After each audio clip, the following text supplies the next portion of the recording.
తాటిపళ్ళు season వచ్చేసింది కదండి. తాటి రొట్టె ఈజీగా ఎలా చేయాలో చూద్దాం రండి. ఫస్ట్ ఈ పళ్ళు అయితే నేలకేసి కొట్టాలండి. ఈ నేలకేసి కొడతామేటని మీకు నవ్వు వచ్చిందండి, వస్తే రావచ్చు. కానీ నేలకేసి కొట్టడంలో తాటిపళ్ళు మెత్తగా అవుతాయండి. మనం తాటిపేసిని తీయడానికి ఈజీగా ఉంటుందండి. కొట్టిన తర్వాత ఇలా ఓపెన్ చేస్తే 3 టెంకలు ఉంటాయి. పైన తొక్క తీసేసుకోవాలండి నీట్గా. తీసుకున్న తర్వాత లోపల ఉన్న టెంకల మీద కొంచెం వాటర్ జల్లి మనం ఒకదానికి వేసేటి మళ్ళీ వీటిని కొట్టుకోవాలండి. ఈ విషయం కూడా మీకు నవ్వు రావచ్చు, కానీ తాటిపేసి ఈజీగా వస్తుందండి అలా చేస్తే. గారెలు తీసుకుంటాం కదండి మనం, స్టైనరు. ఆ స్టైనర్ అయితే నేను వాడాను, నాకు చాలా ఈజీగా వచ్చిందండి. నేను ట్రై చేశాను ఎలా వస్తుందో అని, బాగుందండి. చూడండి, ఇది స్టైనరు, దీంతో తీసాను.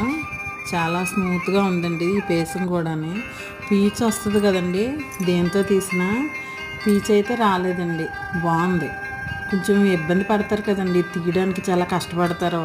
అస్సలు అలా అవసరం లేదండి, చాలా ఈజీగా తీసుకోవచ్చు ఈ స్టైనర్ వాడితే.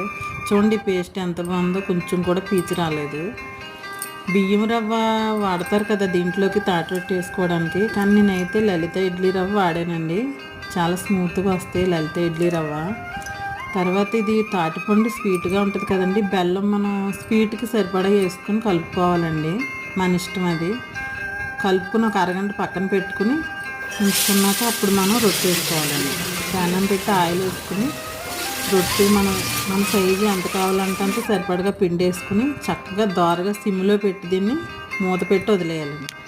అంతేనండి. తర్వాత మనం జాయిగా అట్ల కాడతో మనం చూసుకోవాలండి అది ఉడికిందా లేదని. చూసుకున్న తర్వాత ఇలా తిరగేసుకోవడమేనండి. ఈ తాటి రొట్టె తిరగేయడం కూడా కొంచెం వేరే ప్లేట్ పెట్టి కొంచెం ఇబ్బంది పడుతున్నారండి తిరగడానికి. ఇలా ఈజీ. ఇంతేనండి, తాటి రొట్టె రెడీ. మీకు నచ్చిందా? లైక్, షేర్, సబ్స్క్రైబ్ చేయండి.